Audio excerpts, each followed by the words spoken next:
Good evening and welcome to Story Hour. I'm tonight's host, Laura Blackwell. My co-host, the marvelous Daniel Marcus, started Story Hour over 4 years ago, and this spooky month, he's put me in charge. So to celebrate, I've brought in Gemma Files, who always knows the spooky, and courtesy Chen, getting just as spooky as he knows how. Welcome back to those of you returning, and welcome to those of you joining us for the first time. So if you're here on Zoom, feel free to join in on the text chat. And if you're here on Facebook, feel free to leave a message, but please understand that we may not see it right away. Let's just get things started, shall we? We've got Gemma Files right here, right behind you, at your shoulder. Actually, she's right in front of us at the camera. Okay. Yeah. Gemma, what have you got for us tonight? Tonight, I'm reading a slightly older story from an anthology called Novus Monstrum, New Monsters. It's called The Corpse Store, and it's set in Viking times. And so probably the best warning that I could give would be these people are mean. Parental death is kind of a given. And there's a very weird thing that happens with an animal at one point. Okay. Late one year, I became ill with a fever that laid me low enough both Guthorm and my mother thought that I would die. And it was Kellern, the Christian monk, who nursed me through it. When I woke at last, I could no longer run and tussle, as I'd been wont to in those days when I dreamed of being a famous shield maiden like Lagertha, wife of Ragnar Lothbrok. Instead, I could now walk only with 2 sticks, forever pulling my newly slack and withered legs along behind me, like Ragnar's son by Aslog Sigurdsdottir, Ivar the Boneless. And as you see, things have improved but little in the years between now and then. My mother wept, and Guthorm frowned, and while none of our neighbors said so, I knew they believed I would never amount to much after that, for which I could not blame them. But of all those living near our farm in those days, it was only Kellern who made sure to remind me that no matter my present unluckiness, my life was not yet over.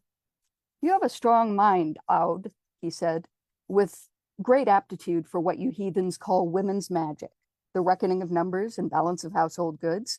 And if you were to apply yourself, I could easily teach you to write and read, not only in your own language, but others as well, thus making you precious in the eyes of any suitor. Here I scoffed at him, but he continued, yet because you are such an intelligent person, you must also see that your mother and stepfather's time will soon be over. The Christ is coming, even here, and all shall fall beneath his banner. You could go far if you chose, once things change for the better. You might join an order, profess as a nun, which was foolish in every way as a suggestion, though I could see very well he truly did care for my welfare, which kept me from mocking him outright. Don't be daft, priest, I told him eventually.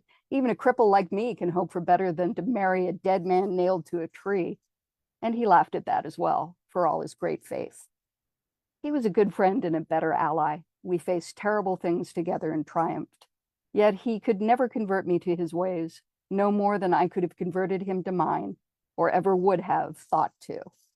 I've learned far too much of the darkness which lies in wait underneath all things to ever share a faith such as his, much though I might have come to admire it. What is a vulva? Kellern asked me when the fire was dying down, the night my stepfather brought back what looked like a small lump of ice, somehow unmelted from Asdis' witch face. A sort of sorceress? I shook my head, looking up from where I lay, watching the shadows chase themselves across the roof. A seer, one whose dreams foretell, one who speaks for the dead, though she can certainly remove curses, Asdis, from what I've heard, and probably cast them as well.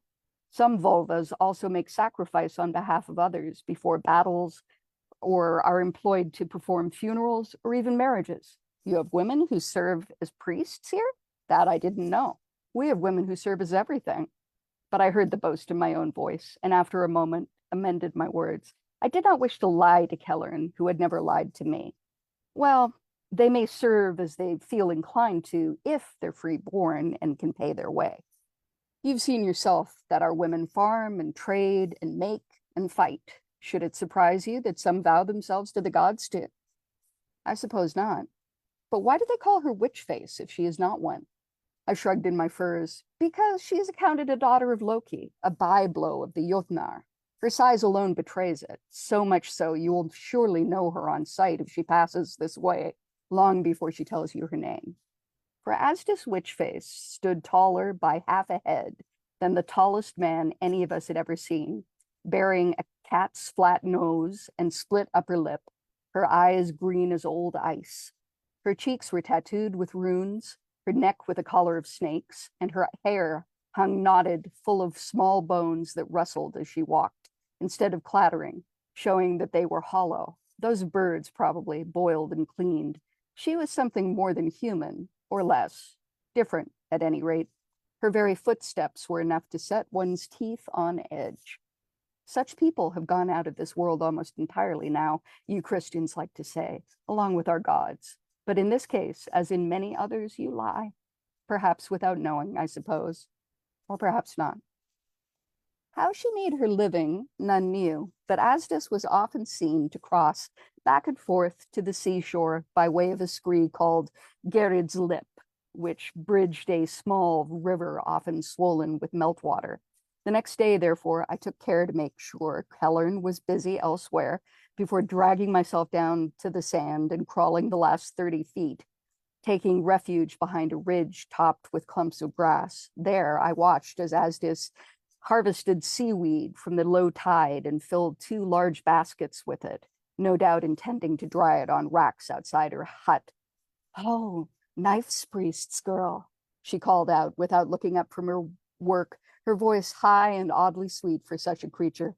"Has your mother yet told you?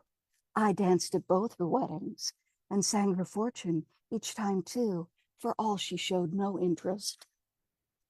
I propped myself back up, using my sticks as leverage. "No, she never told me that," I answered. "Yet I have questions I would ask of you if you will answer." Asdis Witchface half laughed, half hissed, like rainwater falling. "I can promise you the first for certain, little Aud.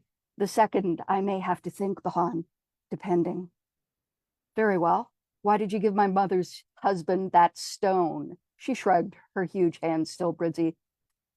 "He complained of being ill-treated, having no money of his own. If he had only returned from Viking with plunder, your mother might have welcomed him back into her bed, being as she is akin to Gulveig, the woman for whom Heimdall opened the Rainbow Bridge's gate, a hard whore who grows soft only for gold, or so he said." I spat. "Odin's eye, he is a pig, and one day you'll slaughter him like one. Slide that knife you keep in your sleeve across his throat while he sleeps. Oh, believe me, he fears that, much as he fears your mother and that Christian he dragged home would both gladly hold him down to help you do it. He knows he is unloved in her house and everywhere else."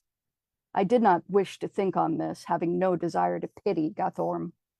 "Yet you gave him the stone anyhow," I said. "Again, why?"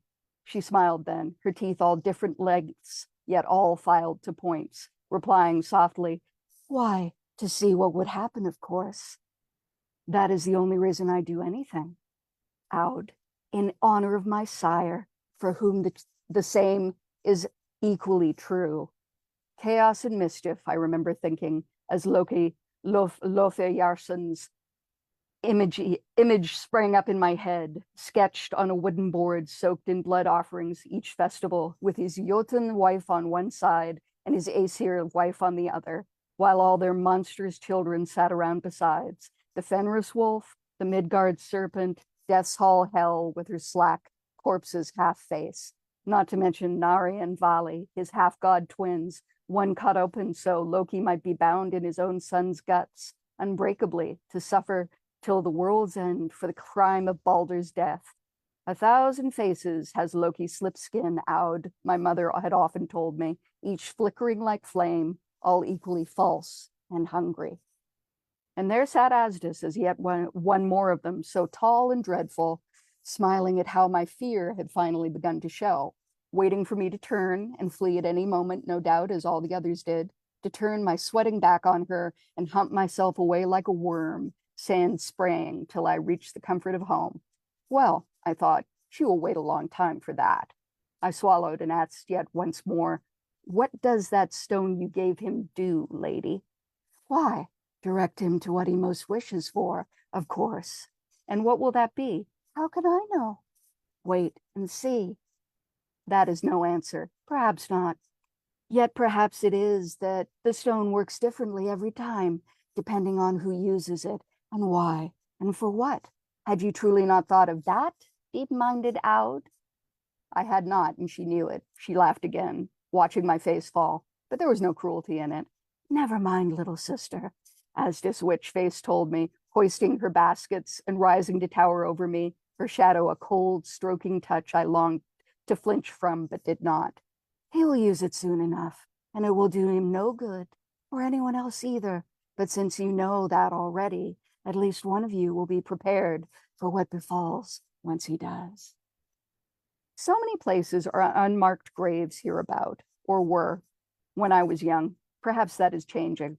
But it was certainly still true when Guthorm took out the stone Asdis Witchface had given him and raised it up to the last of the sun. He stood by our boundary marker, holding it high over his head, turning slowly from south to north like a longship's pilot looking for land.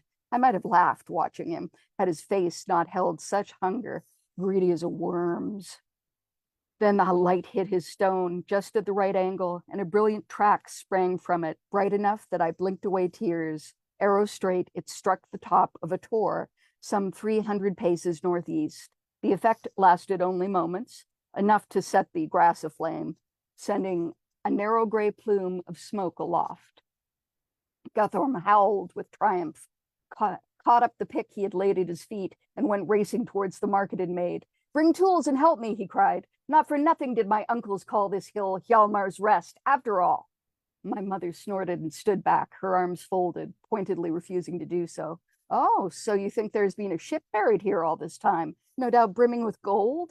Every rock around this farm has been named something similar at one time or another. Who would bury a ship?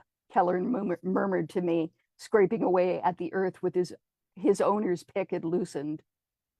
Some are buried in ships, I explained, especially if they're slain not in battle, but by disease or murder. Rich men take their goods with them either way to make sure no one else can use them after their death. I thought you burned your dead, not buried them. I nodded. It all depends if the dead man is a chieftain, a jarl, or a great warrior, someone whose death is cause for celebration rather than one whose name is ill-omened, whose grave must be kept secret, lest be quiet, Aud, my mother told me. It is an ill thing to rob any man's grave. Guthorm, ill and stupid. How drunk must you already be to think differently? The witch face said I would be rewarded, woman. To be sure, but with what? The crunch of the pick's iron into ancient wood silenced her. Guthorm froze, as did Kellern. Then in sudden frenzy, Guthorm shoved Kellern away, stepped back and hammered again into the same spot twice as fast. Dirt collapsed before his feet as unseen beams of dry wood splintered and broke, a black hole opening up in the ground. It was a pace across, large enough for Guthorm's shoulders to fit through. Cold, foul air welled up. The monk crossed himself. Guthorm turned to my mother in triumph. Do you see now? He demanded. I see your folly, she said, voice tight with what might be rage or even fear. Perhaps even your death, or worse, and she turned her back on him. I crawled back alone to our home and stayed within sight of my mother, hoping my presence might help calm her. But Kellern was forced to help Guthorm with his plunder, having no other choice.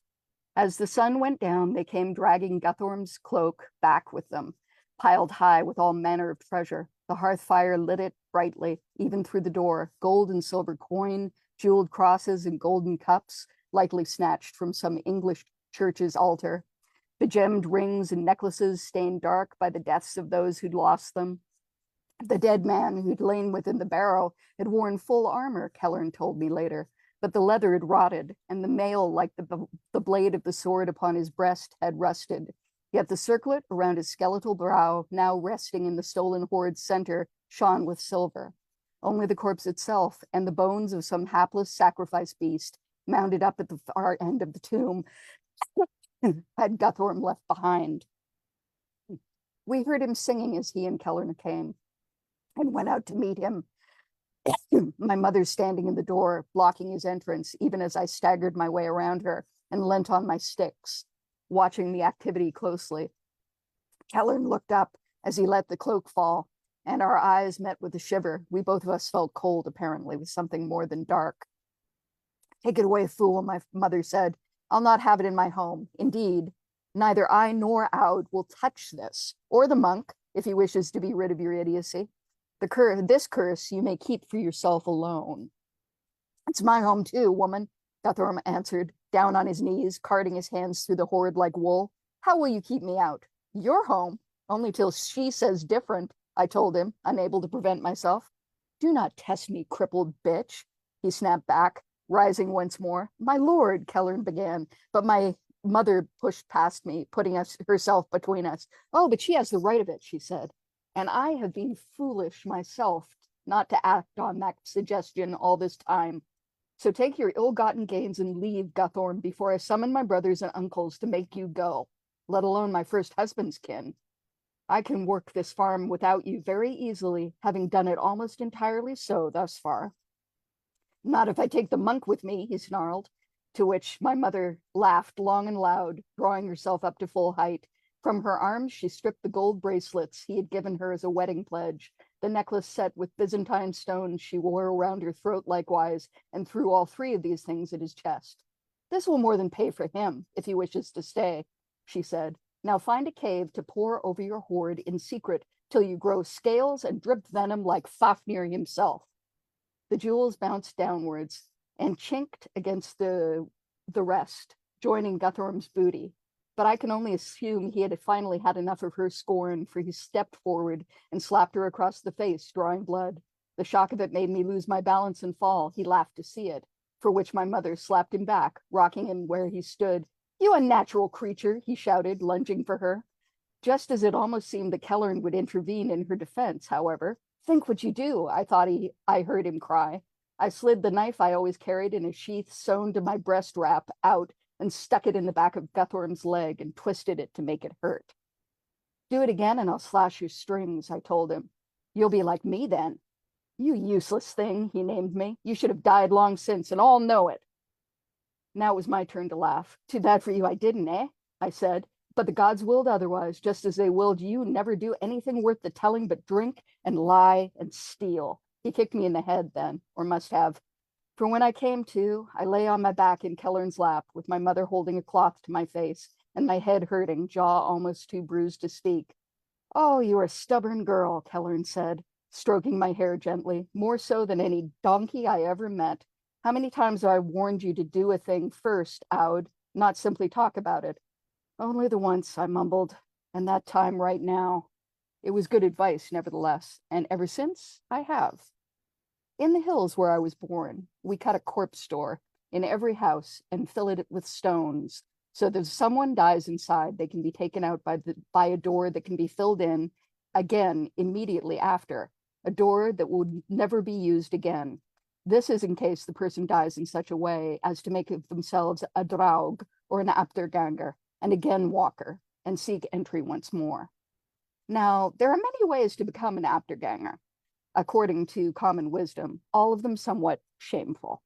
If a person dies while committing theft or murder, for instance, or dies sitting upright with their eyes open inside their own home instead of outside, another way, though less well known, can come about if a person dares to violate the barrow of a greater warrior, breaking open his tomb hill and plundering what lies within, which in turn renders him or her who does it the very worst sort of thief, a robber of the revered dead, a crime to make rocks split and bleed at such a criminal's touch, or the very dirt itself cry out beneath their tread. The third sort of draug, my children, is called a hangbui, a grave guard. Sometimes this is a made thing, the corpse of a woman killed to give her master company on his voyage to Hell or Valhalla. Sometimes it was once a volunteer, a companion in the shield wall who did not wish to shame the gods by leaving his dead friend undefended. Sometimes it is the grave dweller, him or herself, gold-sickened and avid, unable to let go of the goods they earned in life. Normally, such a drow cannot leave the place it protects, simply waiting for someone idiotic enough to penetrate its domain, let alone steal from it. I did not know how Guthorm could possibly avoided arousing the Hangbui's ire by what he had done, especially given how rich a hoard it brooded over. It was a mystery. Guthorm was gone a week, during which none of us missed him. My mother left Kellern and I to guard the house just in case he returned, while she took our ox cart to speak with our closest neighbors of what had happened, and they sent their 2 youngest sons back with her to help with our harvest, which was accomplished much more quickly than usual. So we were well prepared when the weather turned suddenly and unseasonably, yet it surprised us all the same. It shouldn't snow so soon, my mother said. This is an ill omen. No doubt, a familiar voice replied from behind us, where we stood watching dark clouds lower of the hills, and I heard a long mane's worth of bones rustle together like snakeskin. Yet ill doings will bring recompense insane. As the saying goes, greetings to you, Thorn Thirmirstotir. Greetings, knife priest's girl, and to you, Mercia man, whose name I do not know. We all turned as one, Kellern's shoulders squaring visibly, to find Asdis Witchface standing close behind us, with her huge head cocked and grinning, though the split in her lip made it more of a sneer. My name is Kellern, if you care to use it, he told her stiffly, and you would be the one they call Witchface, I suppose. You suppose correctly, she replied. Then to my mother, and tell me, did your husband use my stone as he saw fit? After all, I cannot say I have seen him lately. I think you know very well that he did. Yes, I think I do, Asdis said, grinning wider, for there is a hole in the hill back a ways, wide enough to move treasure through, and an angry dead man within. And now she turned her strange green eyes on me, saying, but you look as if there is something you wish to ask me about that, little sister. I will answer gladly if you do. And what will you ask in return? Kellern demanded. Her soul? Asdis laughed at that, a crooning lilt, as if she were calling down cows at sunset. Ah, nothing so much, she assured him. I'm no kin to that Satan of yours, for all you think so, but I do collect wishes. Grant one to get another, as my mother told me. Your mother was a demon's bride, no doubt. Since there are no true gods but one, we will do better without your help than with it. You may leave Aud's welfare to me. Ah, but perhaps it will be Aud who preserves your welfare, priest, in the end. That would be even more amusing. I snorted. The monk can look after himself, I told her. But yes, I did wonder how Guthorm was able to take the Hangbui's gold until you showed yourself today. Then it occurred to me that perhaps your stone protected him, as well as leading him into folly. You are wise, Aud Snakebelly. For one thing can serve 2 purposes if made to. Should we worry about Guthorm? My mother asked her, but Asdis only shook her head, hair bones clicking softly. I would not overmuch, she told her. You were right to reject his entry, Thorin. The Hangbui will blame him alone for what has befallen. A pause. Of course, who knows what Guthorm will blame for his misfortune after its revenge is finally taken. Whatever happens next will be your work as well, then, I pointed out, to which she shrugged. I gave him only what he wanted, she said. What do you want, Aud? Or your slave? Nothing you can give, witch, Kellern put in before I could answer, and she laughed at his ferocity in my defense, saying, don't be so sure. Don't you wish to know when you'll die, monk? Or how? Or where? God alone knows that. I accept his will in all matters gladly. She nodded. Oh, yes, indeed you do, as I have seen. To me, once more, and as for you, when you see what becomes of your mother's husband, perhaps you will come see me again of your own free will, girl. You at least have the mind to use whatever I might give you wisely. She moved on then, the witch face, so queenly in her strangeness, her terrible half-Jotun pride, on to her next act of mischief, whatever that might be. It snowed all that night and part of the next day, piling so high we could not open the door. So we stayed inside instead, ate well and tended to the fires, telling stories. We fell asleep early, only to be woken by a strange noise from outside, somewhat like a cow lowing in birth pain or a bull bellowing with its mouth sewn shut. "What is that?" my mother whispered, her face white in the fire's dim glow, and as I reached for my sticks. Kellern went to the door window and opened it on its leathern hinges, looking out. "What do you see?" I asked him. "Only the snow, which is settled, and the moon shining down. I think I can open the door now." "Do not," my mother cried from behind us, which made him hesitate, but I pushed past him and did it myself, for something told me there was more to this. Beyond the door, no longer blocked, the snow shone like a polished silver mirror, something I had heard of yet never seen. The moon was a burning bone in the seconds before it starts to char, and something came trotting around the hill, making its way across the snow with delicate little steps, something huge, something red, something headless. I gulped at the sight of it, mouth gone dry.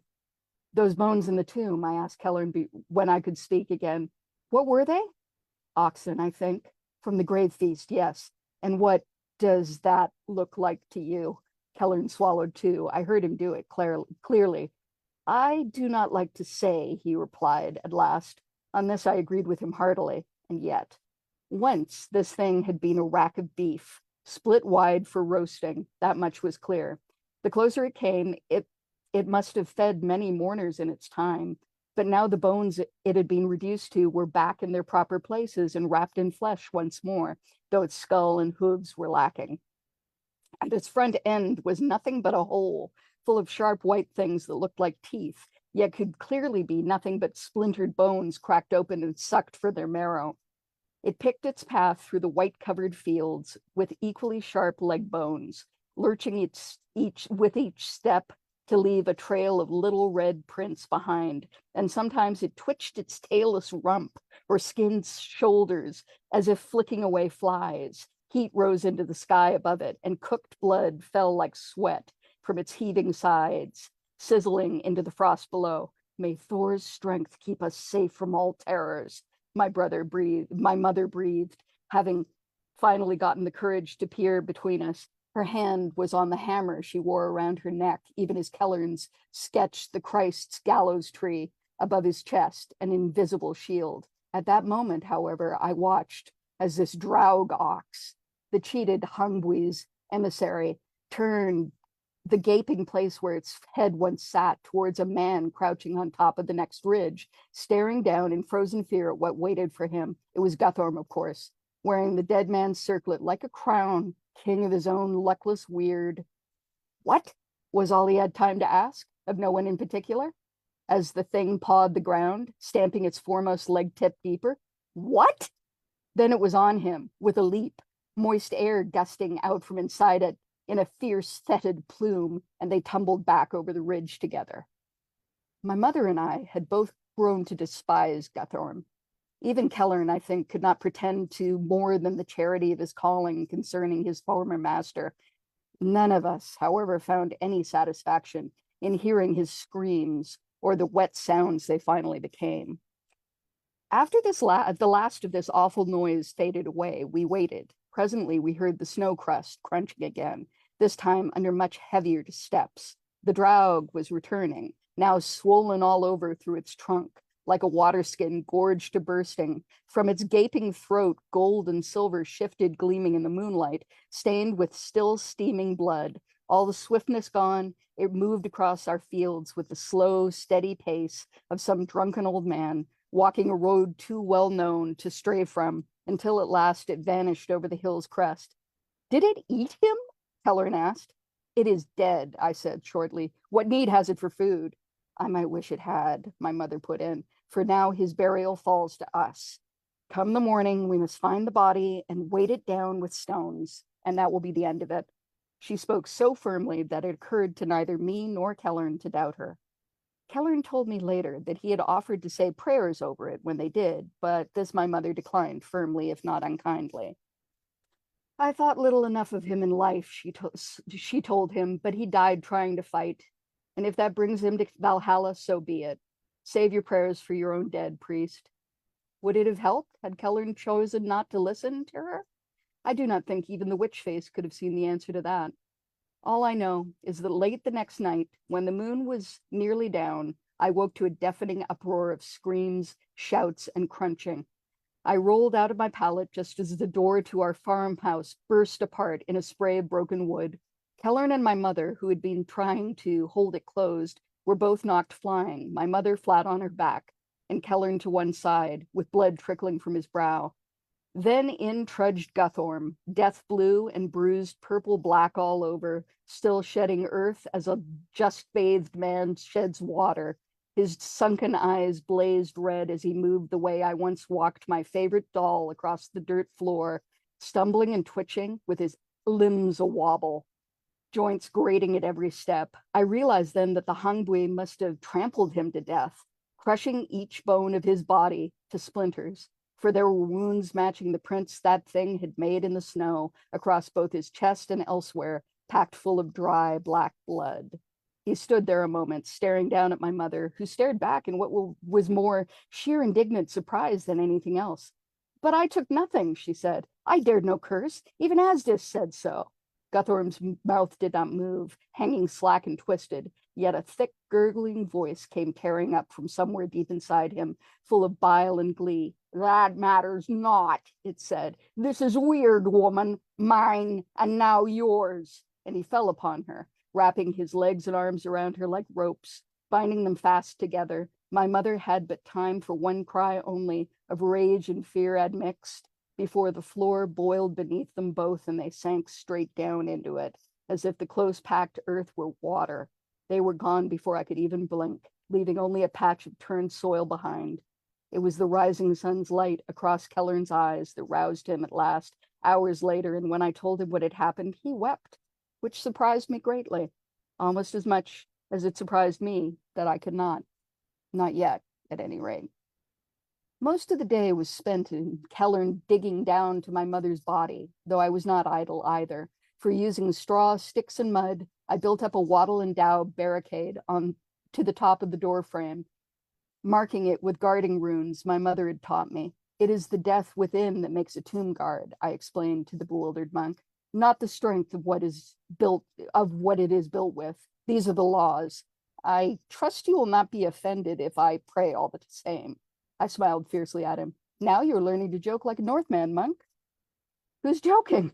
But he laughed breathlessly, as men do in such mad straits, and continued laying out my mother's body in accordance with our rites. Thus it was that when the Draug my mother had married returned at moonrise, he balked in bafflement before the flimsy barricade. As I peeked out through the window, "You are as much a fool in death as you were in life, Guthorm," I called, "for by slaying my mother here, you have made this place her tomb, knowing well you are forbidden all tombs but your own." "But only so long as she rests here," he snarled back, "which she cannot do forever. You will have to cut a corpse door to bring her forth eventually, and then we will race, you and I. Tell me, daughter, do you think you could outrun me, even now?" Then he stepped backwards and vanished into the night. Kellern laid a hand on my shoulder. "Do not fear, Aud," he said. "I can carry you as far as the cart shed, easily, and from there—" But he broke off aghast, as the sudden screams of beasts in mortal agony split the dark. I closed my eyes, cursing under my breath. As the noises continued and grew to encompass smashing wood and cracking stone, Kellern sank slowly to the ground, eyes wide. I let myself down beside him. "The Draug has the right of it," I told him. "If we let her stay here too long, this curse will only spread to her, then to you and me. Though I suppose your Christ's power may keep you from rising after Guthorm takes whatever revenge he plans on us both. I could always baptize you in his name as well," Kellern offered. "Not even now, monk, but thank you." I thought it a while, and then said, "Olaf and Harold said that they would return tomorrow morning, did they not?" He nodded. "Then perhaps there is some way to escape this threat with their help. I must consider it further." "May I at least pray you find an answer, Aud?" "You may," I said, but perhaps his prayers helped, little though I believed they would, for eventually I did. Olaf and Harold came shortly after dawn, waking us with their voices. We scrambled out through the farmhouse's window. to find them staring around, surrounded by a trail of ruin. The cart shed had been torn down, the sheepfold's fencing broken, and every beast, from horses to sheep to chickens, ripped apart. Even the cart had had its wheels snapped off and its yoke broken in half. By Thor, what did this? Olaf demanded. A draug, I told them. Though recounting the story was hard, Kellern's astonishment that neither brother doubted it for an instant did amuse me greatly. Olaf, who had always been the kinder, tried clumsily to console me, but I shrugged him off. Harold was blunter. Well, then, let's make a corpse store and see poor Thorin properly laid down, he declared, hefting his axe. And if it takes too long, I'll use this to separate old Guthorm from his arms and legs. Let's see how brave he is then. Don't be a fool, Harold, I said, touched despite myself. Now listen, there is a way to end all this for good, but it will take much work and we have little time. Will you do as I ask? If not, leave now and don't return. Or we could all leave and not return, Olaf suggested, and leave my mother to wander forever, a draug herself. Besides, the dead do not tire. Fleeing would only delay our doom. And I am still sworn to serve this household, Kellern said. So if Aud stays, I stay. Adding, with an unexpectedly sly look, besides which I have found it best to follow her orders, even for those who are not her thralls. Ha! Keep a tongue on you, monk, Harold replied. Very well, knife's priest's girl, command us. The work went faster than it would have with only Kellern and I after that, though it still took all day to prepare our trap. Olaf and Harold took turns smashing out a door-sized hole in one wall, while Kellern carted baskets of earth to the site we were preparing. Nearly everything left in the farmhouse and the wrecked outbuildings was taken up for use. Blankets, straw, timber, tools, rope, lamp oil, and more. I had to fight tears only once, when putting the last of my mother's jewelry on her body. At sunset, when I tried to send them back home, the brothers balked. I already stood balanced on the edge of my mother's funeral pyre, a lit torch in one hand and my sturdier walking stick in the other, when I saw them lingering. I leaned in over the long form beneath, close wrapped in a cloth my mother embroidered herself, growling, "Go, you fools, you've done your part, and ably. Are you so eager to die with us if my plan fails? Take time to father sons first, at least. Do you think so little of your own plans, Aud?"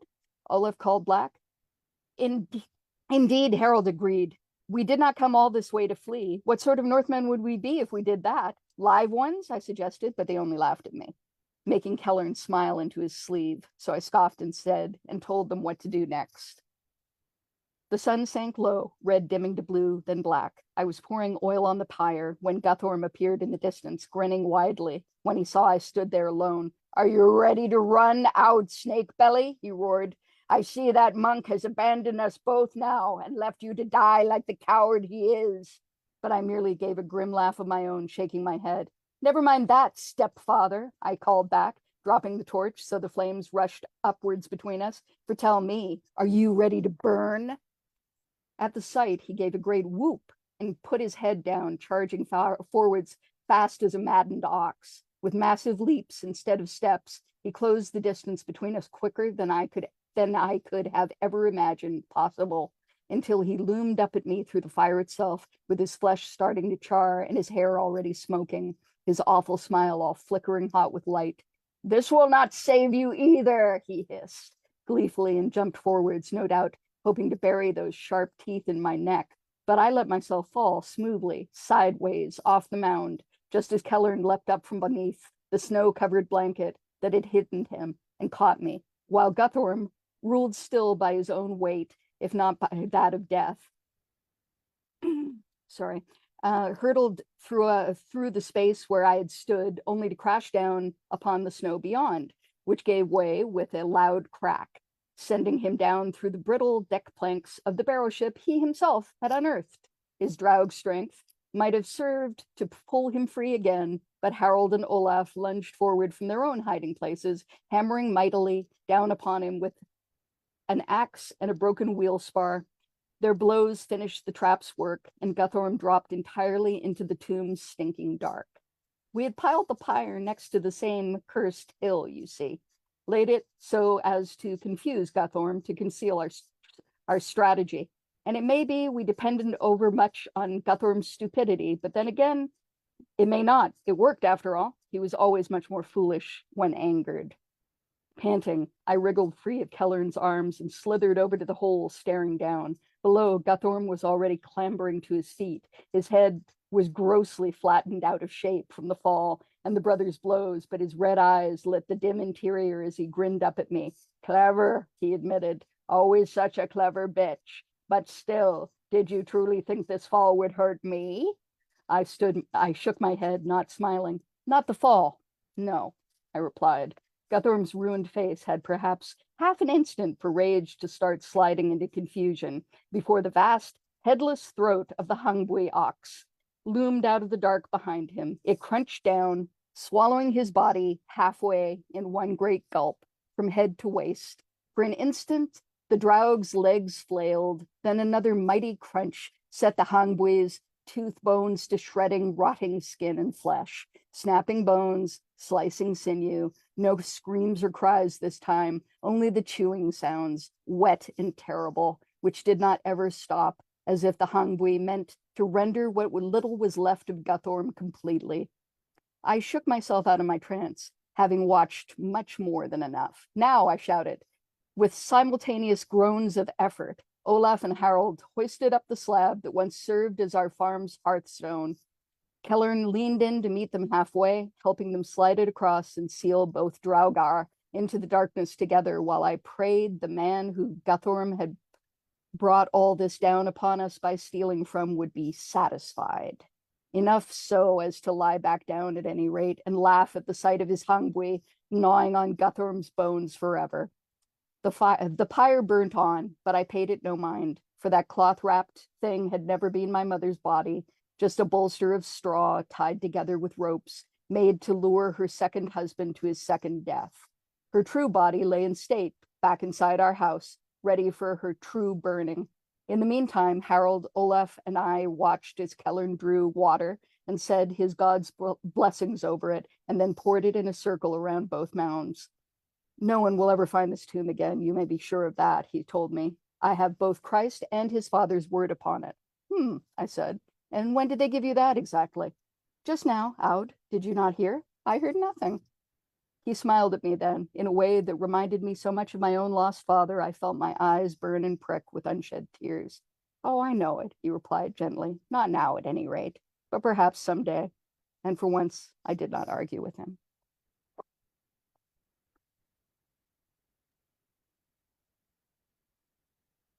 That's it. That was something else, Gemma.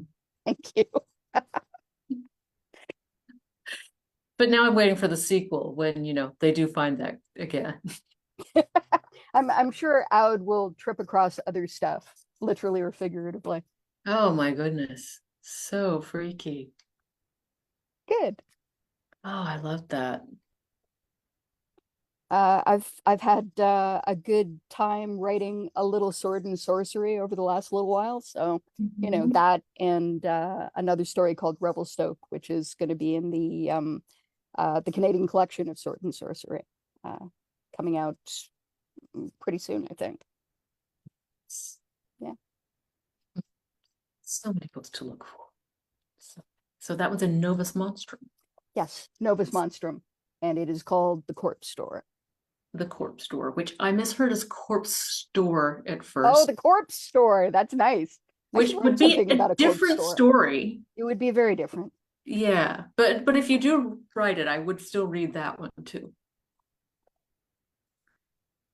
So it is our way at Story Hour to take a moment between our readers to just let the first story sink in, take a deep breath, and prepare ourselves for the next. Everyone, that was Gemma Files. And our next reader tonight is Curtis C. Chen. Curtis C. Chen was he wrote this all fancy, varied sentence and everything. I'm not going to screw this one up.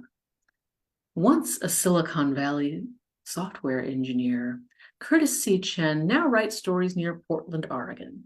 You probably say Oregon, don't you? They'll say Oregon. He's the author of the Kangaroo series of funny science fiction spy thrillers, which I think the third one is just coming out. Is that right, Curtis? Well, oh, that's a nice cover, and you'll have to show that when you start talking because then the camera will shift to you. But right now, it's only those of us here in the Zoom at this very moment enjoying this cover. So yes, the Kangaroo series of funny science fiction spy thrillers, and has written for the Realm original podcasts Echo Park, Ninth Step Murders, and Machina. Curtis's shorter works have appeared in Playboy magazine, the Emmy Award-winning Kobold Guide to Role-Playing, The Year's Best Fantasy, Volume 2, Aliens vs. Predators Ultimate Prey. That sounds like fun. I love aliens and predators. His homebrew cat-feeding robot was displayed in the World Beyond Here exhibit at Seattle's Wing Luke Museum. Visit him online at curtiscchen.com. Curtis, welcome. Thank you. Happy to be here. Good to see everyone again. Good to see you too. And let us see your new book cover. Yeah. So, yep, this is the third Kangaroo novel, which is just out this week in ebook and paperback. And people have been asking about the audiobook. I am working on that. So, hope to have Nice. good news very soon. Beautiful cover and very Thank blue, you. as the title suggests. Yeah, I've been doing so on my website you can see all three covers. So I've been doing Drop a link to that. different colors and a little bit a different, inset image reflecting the setting for each book. Excellent. Well, I understand that you agreed to keep to theme and read us something spooky tonight. Yes, it's for some value spooky, as we used to say in software. Yeah, so I have written. So I did write a story for that Aliens versus Predators anthology, which might be a little more well, explicitly horror. I don't write a lot of horror. That one was a little too long, so I picked one that would fit in the time. And there is a little bit of murder, and there's a fair bit of tension, and suspense. So it's like spooky in that way, and I hope you all enjoy it. The title is Million Dollar Mustard. I'll give you $1 million for that jar of foreign mustard. The man standing in the doorway of the kitchen was tall and burly, everything one would expect a career military officer to be, especially one who had risen in the ranks under the current administration. Sorry, I said, keeping one hand on the now open jar as I turned to face the man. My wife would kill me, and I suspect you don't actually have the cash on you. The man chuckled. He probably meant it as a friendly gesture, two blokes sharing a late-night joke over a midnight snack, but I knew too much about him. It was definitely a threat, whether he intended it or not. Fair enough, he said, walking over to stand on the other side of the counter. Can't blame me for trying, can you? I counted to 10 before speaking again. Although, I said slowly, we might be willing to share it if you don't mind accompanying me back to our suite. I held up the stack of 2 plates, a butter knife, and the unlidded jar of mustard for him to see. I just came down here for the hardware. All the software is upstairs. I held his gaze while waiting for him to respond. It turned my stomach to look at that face for so long, but I kept reminding myself that this was all part of a larger plan, a higher purpose. This isn't some weird sex thing, is it? He asked. Certainly not. I didn't have to work too hard to show indignation. My word. I realize we're on the foreign border right now, but my wife and I are Fan, born and raised. I nodded at the mustard, which scent was filling the room now. We acquired this during our recent travels. The man's eyes narrowed slightly. Strange time for a holiday. Oh, I agree. My hands were sweating, but I didn't dare put down my cargo for fear of seeming unsteady, and I wanted to keep the smell in his face. We're agricultural scientists. We were conducting farm surveys for the imperial census. His eyes returned to normal. I see. Perks of the job, eh? I did my best impression of a smug bureaucrat. Well, you know, if a fellow subject of the throne wishes to bestow a gift upon a humble civil servant, certainly not my place to refuse the honor. The man chuckled. I actually don't have much cash on me. Money? Perish the thought. I drew the plates and the mustard back toward my chest with my best theatrical flourish. And if you were to offer any sort of compensation, I'm afraid it would be down to my wife to decline politely. I've never understood all the fan customs and traditions surrounding gift giving and hospitality, but I knew them well enough, since not following the rules gets people like me imprisoned or executed. The man smiled broadly and waved at the door. Lead the way, then, my good citizen. Medra must have heard our footsteps approaching on the narrow, winding staircase of the old cottage, because she was waiting by the door with her scalpel. As soon as the soldier stepped through, following me over the threshold, she moved forward and slit his throat in a single stroke. I hadn't expected so much blood, or for it to spray so far. Medra barely noticed it as she shut the door, lowered the still twitching dead man to the floor, and rolled him onto his stomach to cut the ident implant out of the back of his neck. I managed to set down my plates without spilling the mustard before fleeing into the bathroom to vomit into the toilet. When I came back, she was done with the body and washing the implant clean in the ceramic bowl on the dressing table. The water had gone pink. I gingerly stepped around the corpse, now soiling the rug behind her, and sat down in the chair she had moved beside the vanity under the window. Ready? She asked. Yes, I lied. She planted a gentle kiss on the back of my neck and swabbed it with alcohol. 2 hours later, I was approaching the central district in my stolen vehicle, and the throbbing pain at the base of my skull had almost subsided. Everything had gone to plan so far. Medra and I had identified a settlement on the border where Than soldiers were being lodged, and we had used the Fueran mustard, a delicacy little seen farther inland, to lure one of them into a secluded location.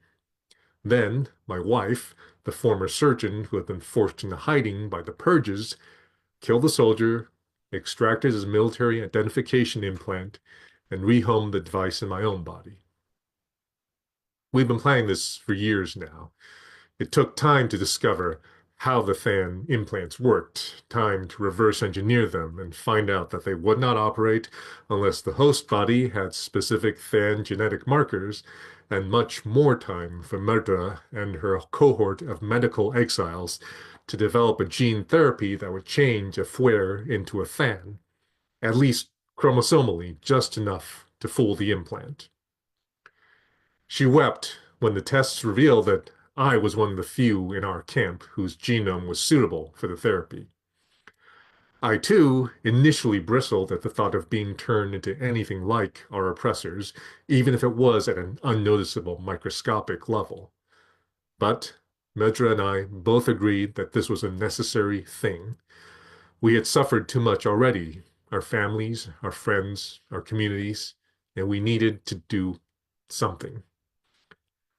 It had to end at some point, and this way, at least we would have some control over the time and manner of our deaths. My heart sank when I exited the Prince's Bridge onto Capitol Island and saw crowds of people with signs milling in the street beyond the checkpoint. There were all kinds there, young and old, skin colors running the entire spectrum from the lightest mountain Than to the darkest coastal Fuer. And their signs bore slogans like "End the War" and "Bring them home." "What's with the parade?" I jokingly asked the guard at the checkpoint as he scanned my implant. "Flip 'em, protesters," the guard grumbled. "Seems like more of 'em every day." "They do this every day?" He gaped at me. For months now. Where have you been, friend? Out on the border, I said, my mouth dry. The guard scoffed. Welcome home. You're all clear. He waved at the shack behind him, and the barricade opened to let me through. Thank you, friend. By the way, it's been some time. What's the best way to get from here to the Royal Gallery? Through all that? The guard waved at the crowd of protesters and shook his head. Good flippin' luck. I spent a fruitless hour trying to navigate my way around a maze of roadblocks and throngs of people marching and chanting. I could hardly believe this was the same capital island I'd visited as a child on a school trip.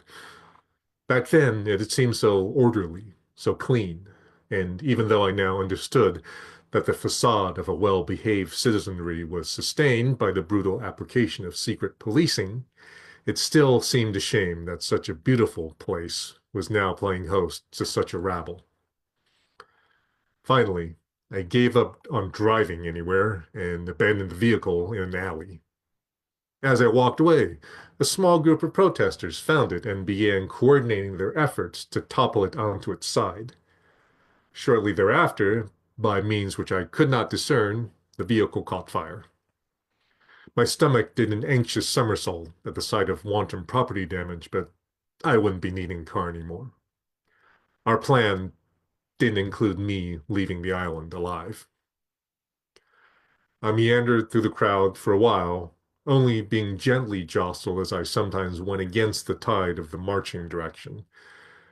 After a while, I had to admit defeat. I had no idea where the Royal Gallery and the computer control center hidden beneath it was. I searched the crowd for the most queer-looking man I could find and accosted him, asking directions. A gallery? Ain't you heard, man? Everything's closed. It's what 100 straight days of protesting will do to a city.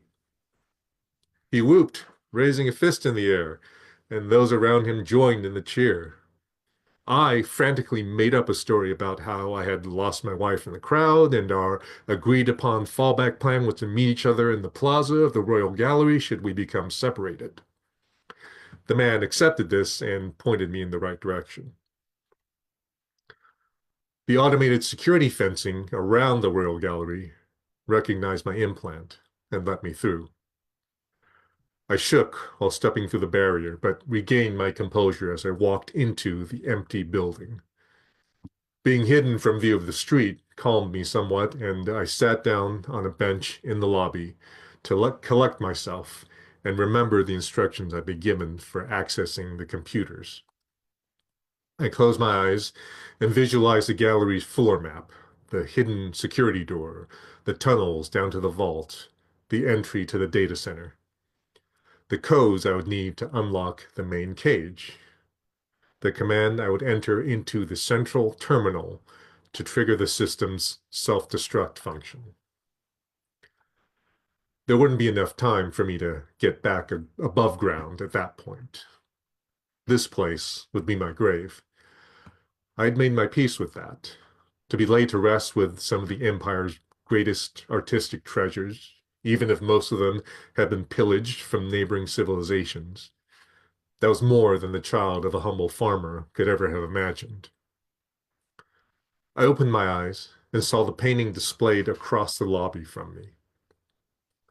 It was one of the mid-century Harwells, a colorful pop art rendition of a jar of foreign yellow mustard in 3 vertical frames. The top showed the closed jar. The middle showed 2 hands opening the jar, one dark, one light, and the bottom showed the jar toppled on its side, the contents spilled out. Aside from the hands, every color in the painting was some shade of yellow. I remembered the smell of mustard and the feeling of Medra's lips on my skin. Before I could rise to continue my final task, a booming female voice came vibrating through the closed doors on my left. It sounded like a loudspeaker. Citizens, the king has abdicated. I repeat, the king has abdicated.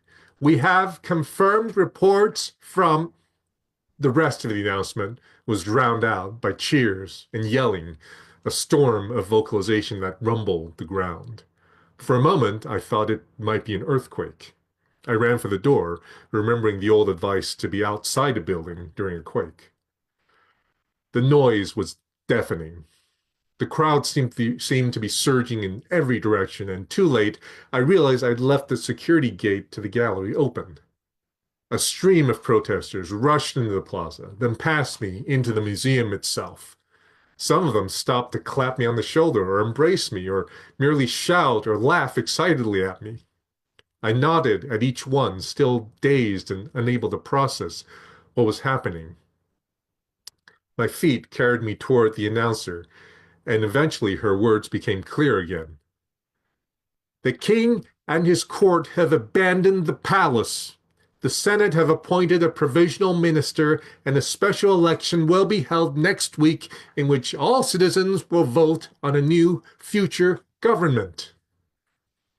The woman was standing in the back of a truck, holding a bullhorn in one hand and a dataphone in the other. She seemed to be reading off the screen of the latter. Behind her, three men danced, holding aloft a banner with the hand-painted words, "All empires fall." I looked round at the crowd of people. A protest turned into a celebration. I spotted a teenage boy looking at his own phone. I made my way over to him. "Excuse me," I said. "Is it true? Are you seeing this on the news?" The boy looked up at me with tears in his eyes. "Yes, it's true, my friend. We won." He held his phone out to me, and I looked at the screen. It was a report from one of the few remaining free press sites in the empire, the foreign news agency, and it detailed how the pervasive and ongoing protests that had sprung up in every part of the empire over the last 3 months had at last forced the king and his cronies to cede power.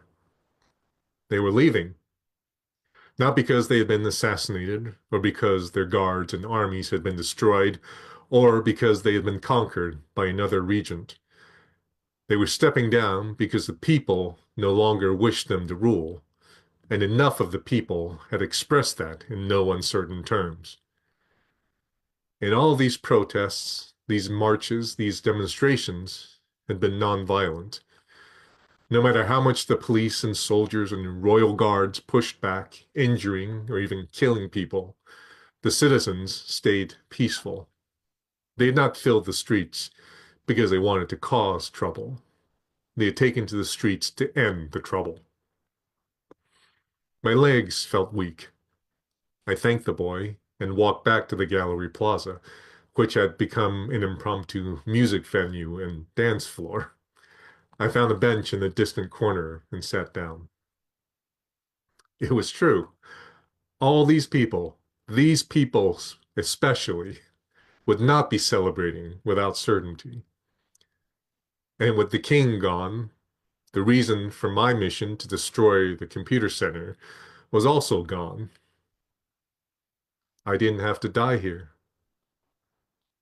I sat and watched the dancers and listened to the music for a little while. Then I dried my tears, stood, and walked back into the museum.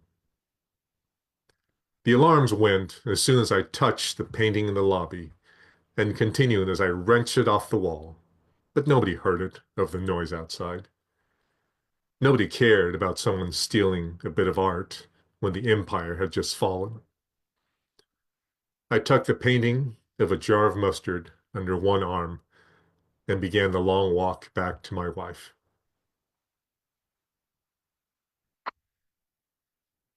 Oh, that was fun, Curtis. And I do give you some horror points for that murder because damn. Thank you. So I wrote that story late 2020.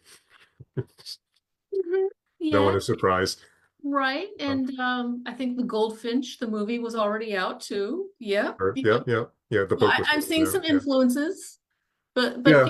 it's influences are fine. It's the synthesis Hmm. of all of them that's what becomes interesting. Yeah. The Yeah. way an And artist yeah, and it brings was it together. definitely a case of where I was I was doing the writing as sort of a way to work through a lot of issues, Mhm. for myself. And I do want to point out a book that I read a few years back that made me think a lot. It's called, what's the title? Okay, the full title is Why Civil Resistance Works: The Strategic Logic of Nonviolent Conflict by Erica Chenoweth and Maria J. Steffen. And Okay. they've given a TED talk, and there was a BBC article back in 2019 talking about some of their conclusions.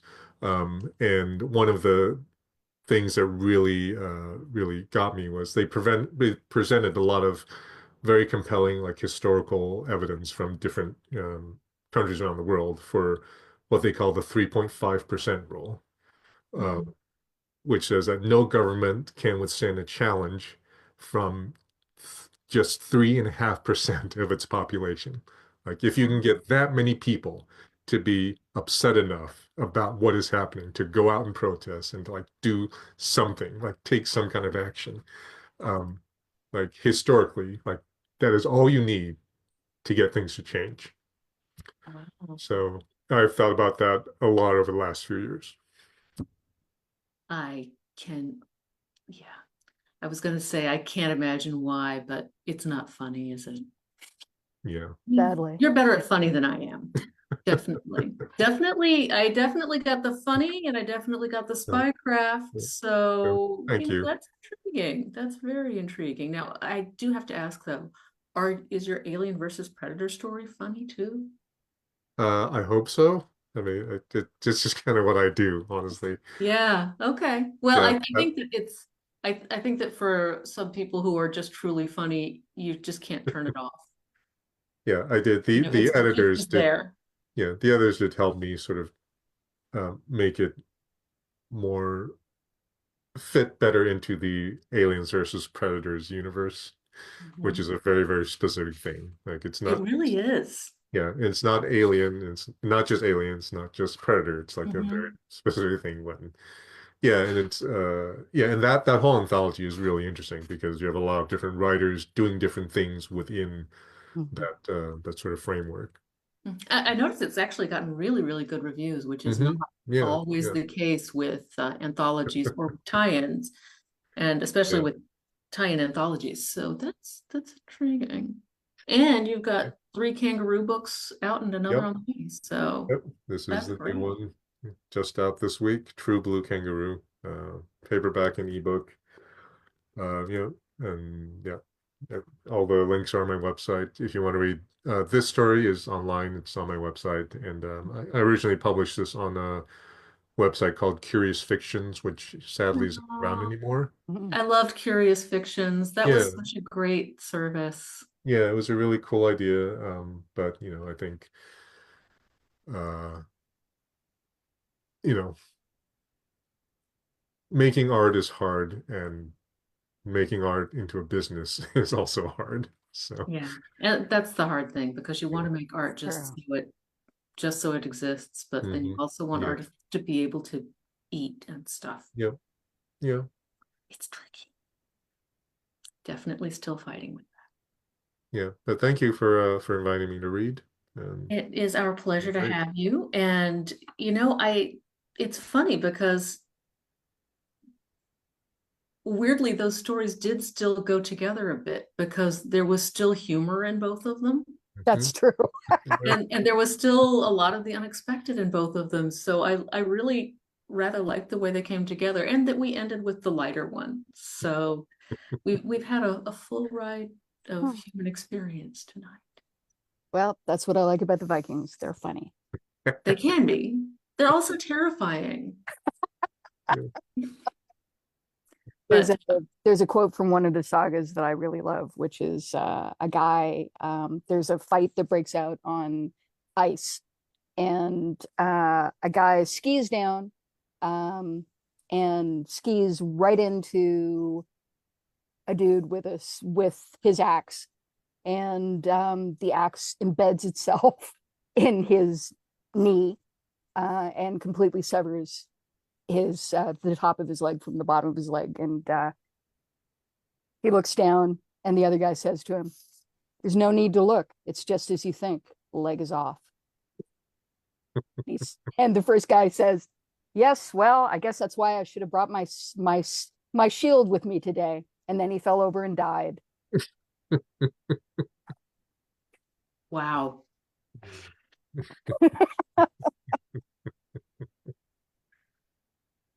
Well, this is, Yeah, if I even got a little bit of that in there. you know, the ability to get humor out of something that grim, it's a gift for sure.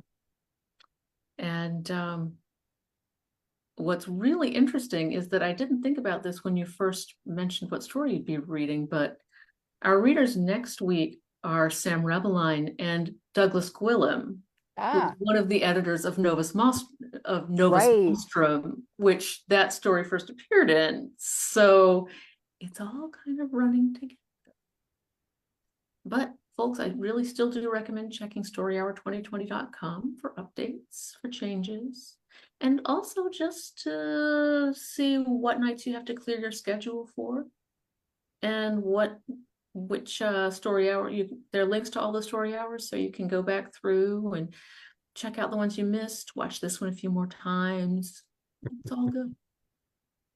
Well, Gemma Files, it is not October here without you reading for us. I'm so glad you were able to join us again. Thank you. I was really glad to be asked. You're welcome anytime, truly. Okay. And Curtis, thank you for bringing some more humor to our spooky month. It was great to see you as well. Thank you. Happy to be here. We'd also like to thank SIFLA for the Givers Fund grant that helps us keep Story Hour going. Thank you to my wonderful co-host, Daniel Marcus, without whom literally none of us would be here in this room this evening. I like to think that we would all still be on this earth, but in this room. And thank you, all of you who are watching now, all of you who are watching at some point in the future, because as long as you watch these stories and enjoy them with us, we're all in that same story. Good night. Good night.